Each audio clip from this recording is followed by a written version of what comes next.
কষ্ট হৈছে ন মই সকলো দেখি শুনিও মই একো কৰিব পৰা নাই তই মোক বেয়া নাপাবি অ দেখিছো তোক ৰাতিপুৱাৰ পৰা ৰাতি শোৱাৰ সময়লৈকে কাম কৰি থকা আৰু লগতে তিনিজনী ছোৱালী প্ৰতিপাল কৰা মই মনে মনে থাকোঁ বুলি এইটো নহয় যে মই তোৰ দুখ কষ্ট দেখা নাই মোক তই বেয়া নাপাবি দে মই সোনকালে কিবা এটা ব্যৱস্থা কৰিব লাগিব এনেকৈ নহ'ব আৰু কিমান চাই থাকিম মই কি যে কোৱা দেউতা মই কিবা এতিয়া নিজৰ ঘৰখনত একো কাম বন নকৰাকৈ বহি থাকিম নেকি মাৰো বয়স হৈ আহিছে তেওঁ সকলো কাম নিজে চম্ভালিব নোৱাৰে নহয় এতিয়া সেইকাৰণে মই মাক এটা দুটা কামত সহায় কৰি দিওঁ আৰু বনোৱা মেলাবোৰতো তেওঁৱেই কৰে বাকী কামখিনি মই অকণমান চাই দিওঁ আৰু সেইটোতো কিহৰ কষ্টৰ কথা মই যদি এতিয়া বেলেগৰ ঘৰত থাকিলোহেঁতেন তেতিয়াওচোন মই এইখিনি কাম কৰিব লগা হ'লহেঁতেনে তুমি এনেকৈ নাভাবিবা দেউতা মই তোৰ স্বভাৱ ভালদৰে জানো তই বহুত দুখ কষ্ট পালেও তই একো নকৈ সহ্য কৰি কামবোৰ কৰি যোৱা মানুহ মই জানো দে কিন্তু মই আগতে একো কৰিব পৰা নাছিলোঁ কিন্তু এতিয়া মই কৰিম কাৰণ এতিয়া তোৰ লগতে মোৰ আৰু তিনিজনী ছোৱালী হ'ল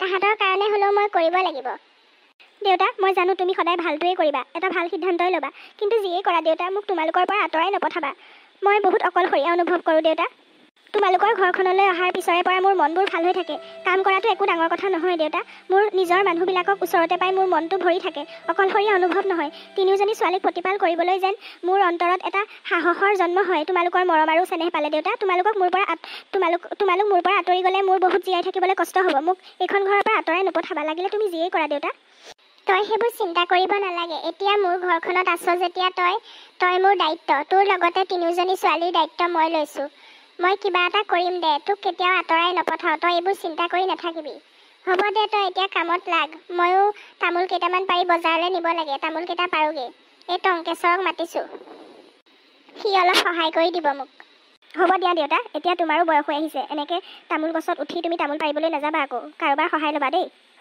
হ'ব দে এতিয়া মই নোৱাৰা হৈছোঁ বাৰু সেইকাৰণে তাক মাতিছোঁ এই মানুহটোৰ পৰা মোৰ শান্তি নোহোৱা হ'ল আৰু কাপোৰবিলাক ইমান লেতেৰা কৰে একদম য'তে ত'তে তামোল খাই একদম তামোলৰ এইফালে বৈ আহিব একদম ৰঙা ৰঙা গোটেই চাৰ্টবোৰৰ দাগ গোটেই স্পৰ্টিংবিলাকত দাগ বজাৰলৈ যাব তামোল এশোপামান কাটি লৈ যাব আৰু তামোল খাই খাই গোটেই চোলা মই ধুই মোৰ আৰু মই নোৱাৰা হৈছোঁগৈ পাই একদম মানে অকণো বুজি নাপায় অকল নিজৰটোহে বুজি পায় বেলেগো যে এতিয়া ময়ো যে এজনী বুঢ়ী মানুহ হৈ আহিছোঁ সেইটো বুজি নাপায় অকল লেতেৰা কৰিব জানে নিজৰ কাপোৰকেইটাতো নিজে ধুই ল'ব নোৱাৰে আৰু লেতেৰা কৰাত থাকিব হ'ব দিয়া মা একো নাই মই ধুই দিম দিয়া হ'ব দে তেতিয়া তই ধুই দে আৰু এই ভাইৰৰ ইউনিফৰ্মো আছে ইউনিফৰ্মযোৰো ধুই দিবি এতিয়া সোনকালে ধুই দিবি আকৌ তাৰ ইউনিফৰ্মযোৰ শুকাব লাগিব কাইলৈ তাৰ কলেজ আছে নহ'লে আকৌ তাকে বকি থাকিব সি হ'ব দিয়া মা মই এই পানীখিনি তুলি এইখিনিতে কাপোৰকেইটা ধুই দিওঁ তুমি থৈ যোৱা মোৰ এনেও সৰু ছোৱালীজনী ধেৰ কাপোৰ ধুবলৈ আছিলেই বাৰু লগতে ধুই দিম আৰু দিয়া দেখিছানে বাৰু আমাৰ মাইনাজনী উঠিলেই চাগে দেই মোৰ যে কামকেইটা কৰি আজৰিয়ে নহ'লে পায় তাইক অকণমান লৈ দিওঁগৈ তাৰপিছতহে ধুম আৰু পায় ডাঙৰাই সৰুৱাই দুইজনীয়ে তাইক প্ৰতিপাল কৰে কিন্তু কান্দিলেনো তাইক কেনেকৈ ৰাখিব বাৰু সিহঁতি ইমান সৰু হ'লেও তাইক ইমান প্ৰতিপাল কৰি থাকে কোচতে লৈ থাকে ডাঙৰাই যে বহুত কথাবোৰ বুজি পায় মোৰ দুখবোৰ একদম তাই বুজি যেন পায় কিন্তু তাহাঁতিনো কান্দিলেনো কেনেকৈ ৰাখিব যাওঁ মই তাইক অলপ লৈ লওঁগৈ তাইক চিহুপা কাপোৰ ধুবলৈ দি থৈ আহিছোঁ নহয় গোটেই দিনটো আধা বেলা তাই কাপোৰ ধুওঁতেই যাব কাপোৰ ধোৱা কামটো শেষ হোৱাৰ লগে লগে মই আৰু বেলেগ কামো দি দিম ময়ো কম বস্তু নহয় লেতেৰা নোহোৱা কাপোৰ সোপাও ধুবলৈ দি দিছোঁ বাপেকে তেতিয়াহে তাই ধুই মৰিব আৰু এইখন ঘৰত কষ্ট পাব আৰু ইয়াৰ পৰা ওলাই যাবলৈ তাই চেষ্টা কৰিব সদায় এনেকৈ ইমানখিনি মানুহ ঘৰত পুহি ৰাখিব নোৱাৰিতো ময়ো কম নহয় তাই কাপোৰ ধুই হ'লেই মই আকৌ নতুন কিবা ডাঙৰ কাম এটা তাইক কৰিবলৈ দি দিম আমাৰ এই বাপেকটো কম জানো বাপেকৰ একদম আলাসৰ লাৰু আৰু বাপেকটো তাইক ঘৰতে ৰাখি থৈ দিব মই কিন্তু নামানো বলেৰে কৰিব নোৱাৰা কাম মই বুদ্ধিৰে কৰি দেখাম তাইক ইমানেই কাম দিম ইমানেই কাম কৰিবলৈ দিম ইমানেই তাইক শাৰীৰিক আৰু মানসিক কষ্ট দিম তাই নিজেই বাধ্য হ'ব এদিন এইখন ঘৰৰ পৰা আঁতৰি যাবলৈ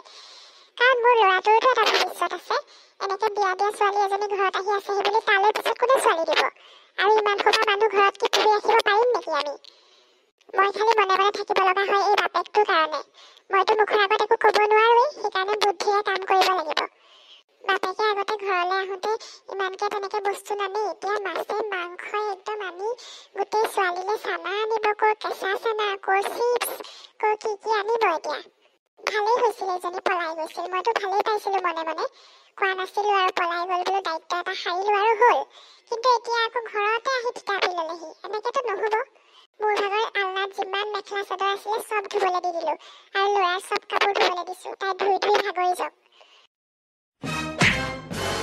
বগীমা তই কোৱাচোন। সেই মানে মই মানে ৰাস্তাইদি গৈ থাকোঁতে কথাটো শুনিলোঁ, আপোনালোকৰ মাটো বোলে ঘৰলৈ আহিছে বোলে।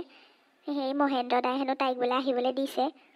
মই বোলো মৰি গ'ল বুলি এৰি দিয়া ছোৱালীজনী ঘৰলৈ অহাটো হয় জানো?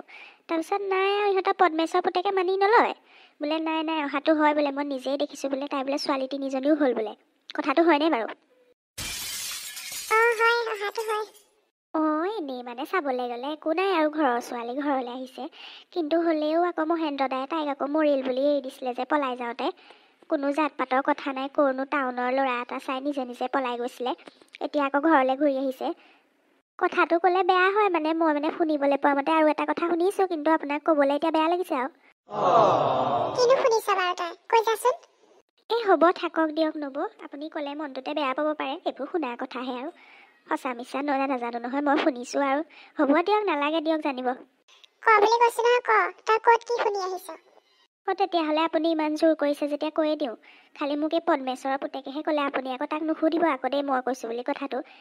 আমাৰ মাটোক মানে খেদি দিলে গিৰিয়েকে হয়নে? তাই মানে খেদি দিয়াৰ কাৰণেহে যাবলৈ ক'তো জেগা নোহোৱাতহে আপোনালোকৰ ঘৰলৈ আহিছে, কথাটো হয়নে বাৰু? কি যে কথাবোৰ ওলাইছে গাঁৱত, এইবোৰ একদম মিছা কথা। মই ইয়াক দিম ৰ, এই পদ্মেশ্বৰৰ পুতেকটো এই মিছামিছি কথা উলিওৱা একদম মই ঠিকছে এইফালে আহিলে তাক মই চাইকেল ৰাখি থৈ দিম ৰ, ঠিকছে দিম মই। এইবোৰ মানুহবোৰৰ কাম নাই, গাঁৱত যি টি কথা এনেকৈ উলিয়াই ফুৰা। নাই নাই, আপুনি আকৌ মই কৈছোঁ বুলি একো নুলিয়াব দেই, মই মানে কথাটো শুনিহে ক'লোঁ। নাই তই চিন্তা কৰিব নালাগে, মই তোৰ নাম নকওঁ নহয়, কিন্তু মই তাক ঠিকছে দিম। আহক সেইফালে গাখীৰ নিবলৈ সদায় অহা যোৱা কৰে ৰাতিপুৱা ৰাতিপুৱা, মই তাক একদম ঠিকছে দিম ৰ। যি কৰে কৰিব নব, কিন্তু আপুনি কেতিয়াও ভুলতো মোৰ নাম নুলিয়াব দেই। তোৰ নাম নুলিয়াও, কিন্তু মই তাক কথাটো সুধিমেই, এনেকৈ মিছামিছি কথা উলিয়াই ফুৰা। এইচব মানুহবোৰৰ আৰু কাম নাই, গাঁৱত এনেই যি টি কথা উলিয়াই ফুৰা। মই চবৰে একদম মুখবোৰ একদম ভাঙিম, এইবোৰ যি টি কথা উলিয়াই ফুৰা। একদম মানে দেখিবলৈ মন নাযায়। সিনে আমাৰ ঘৰলৈ নাহে মানুহটো, ক'তনো এইচব গম পালে?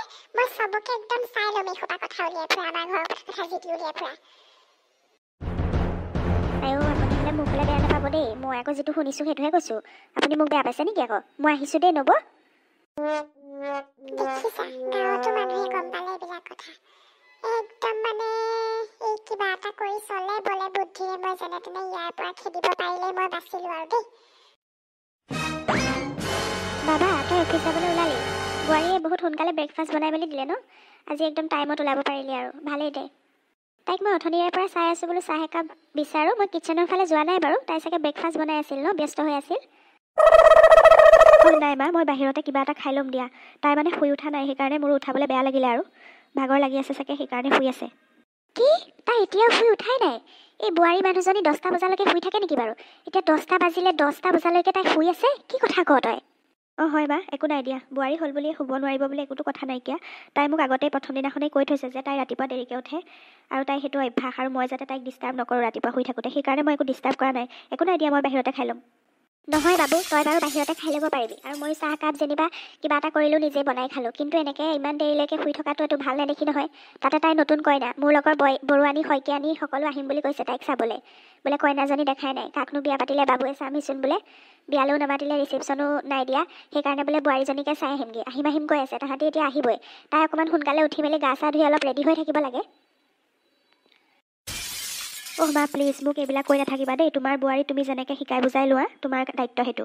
মই অফিচলৈ যাওঁ, অফিচৰ বহুত কাম আছে, বিজনেছৰ 2খনমান মিটিঙো আছে, মোৰ এই চবত লাগি থাকিবলৈ সময় নাই। মোক আৰু এইবিলাক বিচাৰ যেন আগলৈ নিদিয়া, তোমালোকে যেনেকৈ মেনেজ কৰা কৰি থাকিবা আৰু। মই বাৰু এইজনী ছোৱালী আনি কিবা ভুলেই কৰিলোঁ নেকি? এতিয়ালৈকে তাইৰ দেখোন অভ্যাসবোৰ মই এটাও পচন্দ কৰা নাই। এনেকৈ হ'লে কেনেকৈ ঘৰখন চলিব? মই যিটো ভাবি তাইক আনিছিলোঁ তেনেকুৱা নহ'ব নেকি বাৰু? নাই মই যেনেকৈ বিচাৰিছোঁ তেনেকৈ নহ'বলৈ হ'লে এইবাৰ আৰু মোৰ হাতত একো ৰাস্তা নাই।